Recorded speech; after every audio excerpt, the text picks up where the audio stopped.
देखिए, ये देखिए सप्लाई दे दिया, आउटपुट 100 वाट बल्ब इसी तरह टिक टिक करके जल रहा है। आज आपको रिपेयर करके देखूंगा। ये छोटा सा एक अल्ट्रा स्लिम टीवी है, तो दोस्तों ये ऑन ही रखा है, ठीक है। और ये जो पीसीबी इसका अंदर आप देख सकते हो, एक जो बेसबोर्ड है कि ये आईसी बेसबोर्ड है, और इसका मेन पीसीबी इसी तरह इसका मेन पीसीबी है, ठीक है। तो ये एक टेक्नीशियन का पीसीबी है और ये टीवी है जो मेरे पास भेजा है। इसका वर्टिकल आईसी को उन्होंने चेंज किया है, आप देख सकते हो इसका वर्टिकल आईसी पूरा न्यू है, ठीक है। कि वर्टिकल आईसी लगाने के बाद कुछ टाइम चलने के बाद वर्टिकल सेक्शन का अंदर कुछ अलग सा प्रॉब्लम आ जाता है, इसीलिए मेरे पास भेजा है। जब मैं ये पीसीबी को देखा कि इसका आउटपुट ट्रांजिस्टर ओपन था, तो आउटपुट ट्रांजिस्टर को मैं न्यू लगाया। न्यू लगाने के बाद जब सप्लाई देखा कि इसका पावर का एक प्रॉब्लम है, ठीक है। तो पावर का क्या प्रॉब्लम है, चलिए मैं आपको एक बार सप्लाई देके दिखाऊंगा, ठीक है। इसी तरह प्रॉब्लम बहुत टीवी का अंदर आप देख सकते हो, बट ये जो टीवी है ऑन ही रखा, ठीक है। तो ऑन ही रखा। ये जो चैसिस है, ये चैसिस का अंदर तो दोस्तों पावर सेक्शन से जो 110 वोल्ट लाइन है, वो लाइन से जो फीडबैक वोल्टेज पावर सेक्शन का अंदर आता है, जिसका अंदर ऑप्टोकपलर रहता है, ये पीसीबी का अंदर ऑप्टोकपलर नहीं है, ठीक है। तो तब भी मैं आपको थोड़ा सा मैं दिखाऊंगा और बताऊंगा ये पीसीबी को कि क्या इसका अंदर प्रॉब्लम है। तो मीटर को चलिए मैं नेगेटिव पर कनेक्ट कर देता हूँ। कनेक्ट करने के बाद मैं सीरीज लाइन से सप्लाई देकर आपको दिखाऊंगा। इसका ईएसटी सप्लाई मैं अभी ओपन कर दिया, ठीक है। आप देख सकते हो इसका ईएसटी सप्लाई अभी ओपन है, ठीक है। यहाँ से यहाँ तक जम्पर ओपन है। ये आउटपुट 115 वोल्ट और 10 वोल्ट लाइन के अंदर ये कैपेसिटर है, ठीक है। यहाँ पर एक 100 वाट बल्ब में ये कनेक्शन किया, ठीक है। और यहाँ पर मैं एक सप्लाई देके दिखाता हूँ कि किस तरह सिम्टम आ रहा है। देखिए, ये देखिए सप्लाई दे दिया, आउटपुट 100 वाट बल्ब इसी तरह टिक टिक करके जल रहा है। और ईएसटी सप्लाई अभी ये कंटिन्यू अप डाउन हो रहा है, ये देखिए।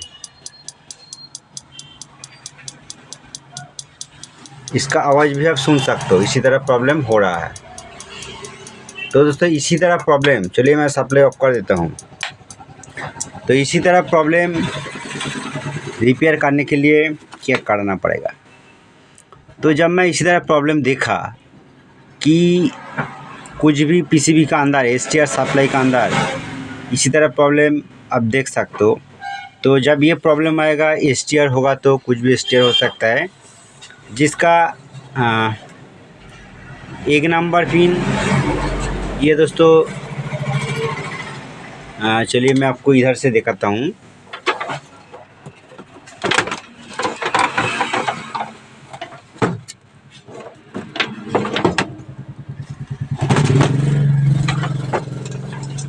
तो दोस्तों इसका अंदर यहाँ पर एसटीआर है, ठीक है। तो ओनिडा का एसटीआर नंबर चलिए मैं आपको दिखाना चाहता हूँ।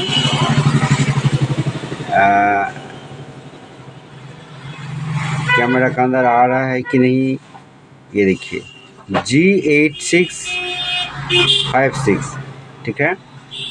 G8656 इसका एसटीआर नंबर है, ठीक है। G8656 इसका एसटीआर नंबर है। तो ये प्रॉब्लम जब मैं देखा कि ये प्रॉब्लम के लिए तो दोस्तों ये साइड का इसका 1 नंबर पिन है, तो आपको पिन नंबर दिखाना चाहता हूँ। देखिए ये दोस्तों 1 नंबर पिन है, ठीक है। ये 1 नंबर और ये 2 नंबर, ये 3 नंबर और ये 4 नंबर पिन, ठीक है।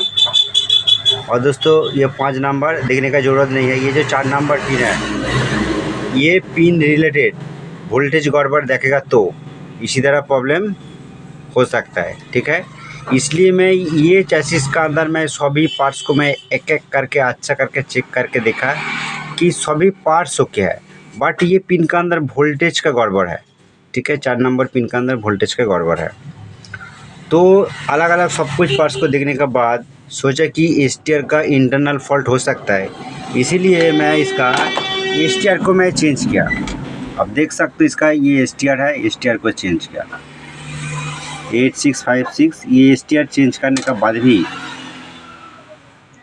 एक बार इसका आउटपुट सप्लाई ओके बन रहा है और कुछ टाइम के अंदर ही तुरंत सेम फॉल्ट मिल रहा है। उसका बाद मैं आपको और एक बार दिखाना चाहता हूँ। आप देख सकते हो कि मन में लग रहा है कि STR सही से काम नहीं कर रहा है, इसलिए इसका अंदर 47 माइक्रोफैराड 50 वोल्ट का कैपेसिटर को मैं चेंज कर दिया, ठीक है। तब भी इसी तरह प्रॉब्लम आ रहा है। इसका अंदर जो रेजिस्टेंस, जितना रेजिस्टेंस है सब कुछ मैं चेक किया, सब कुछ ओके लग रहा है, इसलिए रेजिस्टेंस को मैं चेंज नहीं किया है। यहाँ पर एक PF है, ये PF दोस्तों 102 kV 102 का PF है और 2 kV वोल्ट का ये PF है।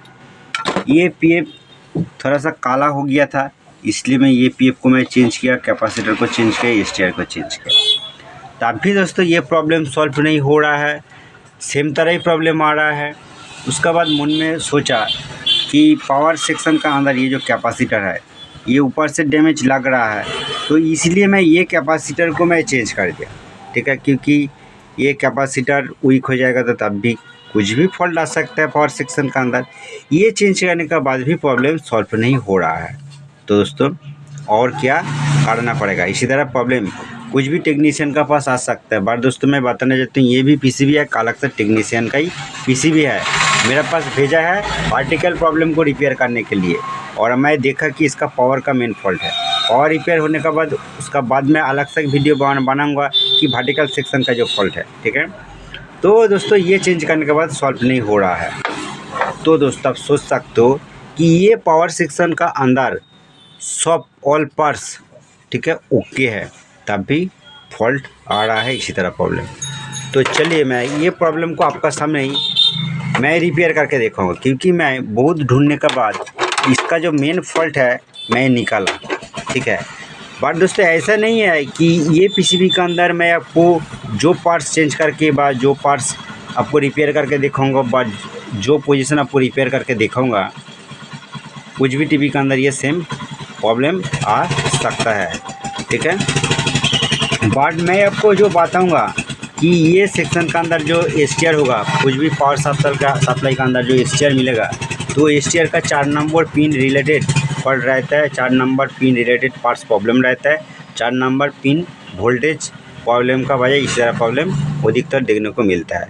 तो इसीलिए मैं आपको दिखाऊंगा इसका वोल्टेज, ठीक है। चलिए मैं कैमरा को थोड़ा सेट करने के बाद आपको वोल्टेज चेक करके दिखाता हूँ। दोस्तों मैं PCB को थोड़ा सा सेट किया और ये मेन फिल्टर कैपेसिटर है। मेन फिल्टर का ये नीचे वाला नेगेटिव है, ये ऊपर वाला पॉजिटिव है, जिसका अंदर पॉजिटिव सिंबल है। तो ये नेगेटिव पॉइंट से मैं मीटर का ये नेगेटिव पोर्ट को कनेक्शन किया, क्योंकि आपको हॉट सेक्शन का वोल्टेज चेक करके दिखाऊंगा।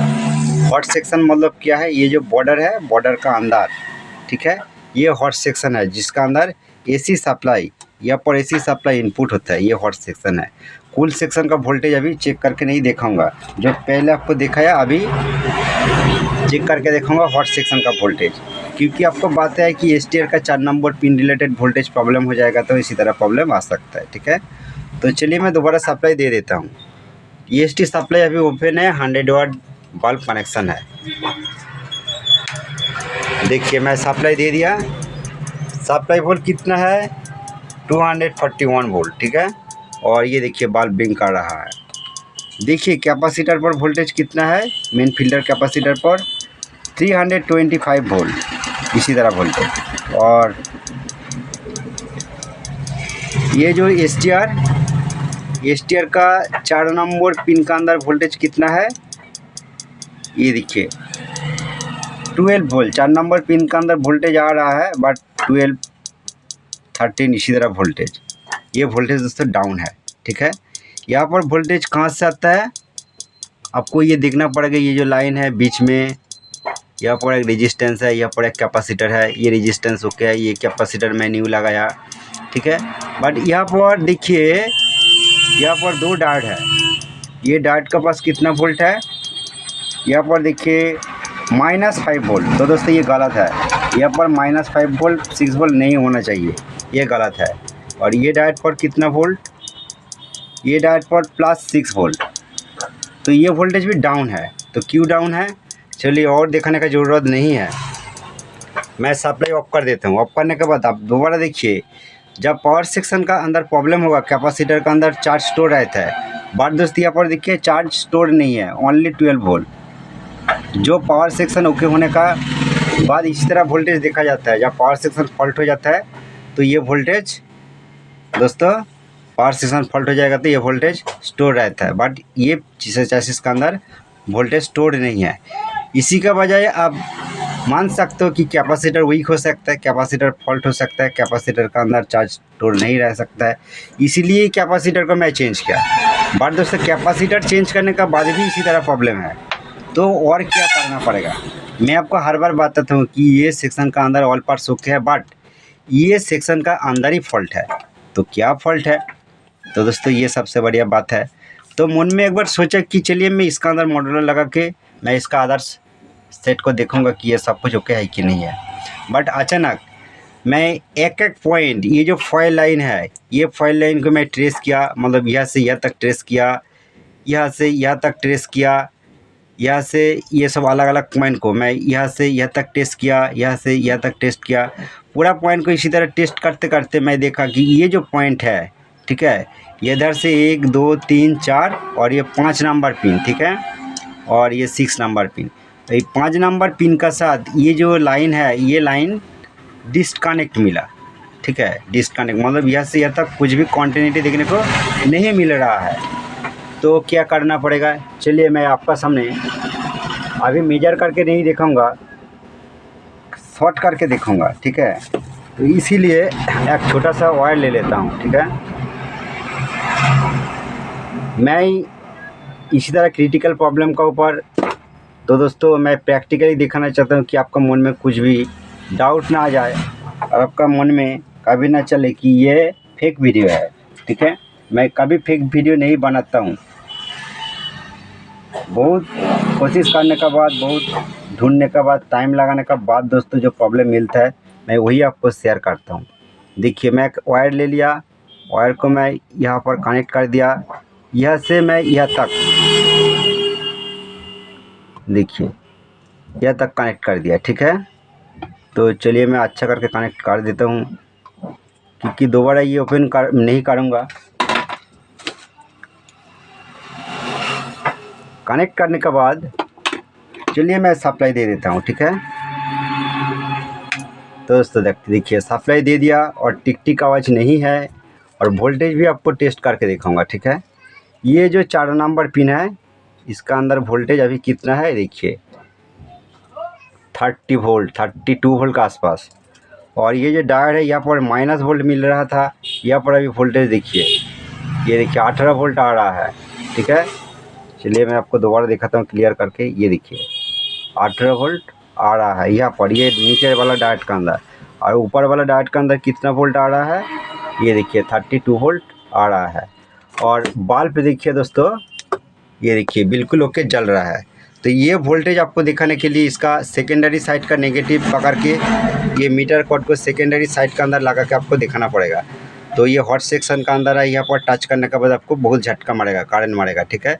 तो ये ओपन करने के बाद चलिए मैं आपको दिखाता हूँ। दोस्तों मीटर का नेगेटिव कॉर्ड को मैं यहाँ पर कनेक्ट किया, और मीटर को चलिए 600 DC रेंज पर रख के सिलेक्ट किया था, अभी 200 DC रेंज पर कर दिया, ठीक है।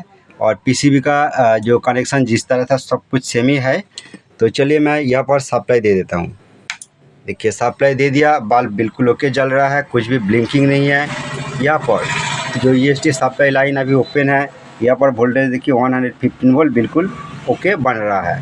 तो चलिए नेक्स्ट स्टेप जो है इसका अंदर, नेक्स्ट जो प्रॉब्लम है उसके ऊपर अलग सा वीडियो बनाऊंगा। और दोस्तों मैं बताना चाहता हूँ ये प्रॉब्लम का ऊपर आपको जो इन्फॉर्मेशन शेयर किया आपको अच्छा लगे तो प्लीज़ एक लाइक कर दीजिए, और ये चैनल पर अब न्यू है तो चैनल को जरूर सब्सक्राइब करके रखिए, ठीक है दोस्तों। और ये वीडियो का डिस्क्रिप्शन बॉक्स आप फॉलो कीजिए, क्योंकि उसका अंदर मैं एक टेलीग्राम ग्रुप लिंक देख के रखता हूँ, इंस्टाग्राम फेसबुक पेज लिंक भी मिल जाएगा, ठीक है। आप टेलीग्राम ग्रुप पर आसानी से ज्वाइन हो सकते हो, सब कुछ डिस्कस कर सकते हो, ऑडियो वीडियो सब कुछ सेंड कर सकते हो, सब कुछ फ्री में, ठीक है दोस्तों। और दोस्तों मैं इसी के साथ बताना चाहता हूँ ये PCB के अंदर बहुत कुछ छेड़छाड़ है। देखिए ये जो साउंड सेक्शन है इसका अंदर देखिए मैं आपको ये वीडियो के अंदर दिखाना चाहता हूँ। यहाँ पर पीएफ ओपन है, यहाँ पर पीएफ ओपन है, ट्यूनर का ऑल पिन ओपन है, ठीक है। यहाँ पर देखिए एक पीएफ ओपन है, और क्या बताऊँगा आपको। तो चलिए, कुछ भी हो, ये पीसीबी का पूरा ही रेडी करना पड़ेगा। जब रेडी हो जाएगा, ये वीडियो का डिस्क्रिप्शन बॉक्स के अंदर मैं वो वीडियो का लिंक दे दूँगा, ठीक है दोस्तों। थैंक यू दोस्तों, ये वीडियो फुल वॉच करने के लिए।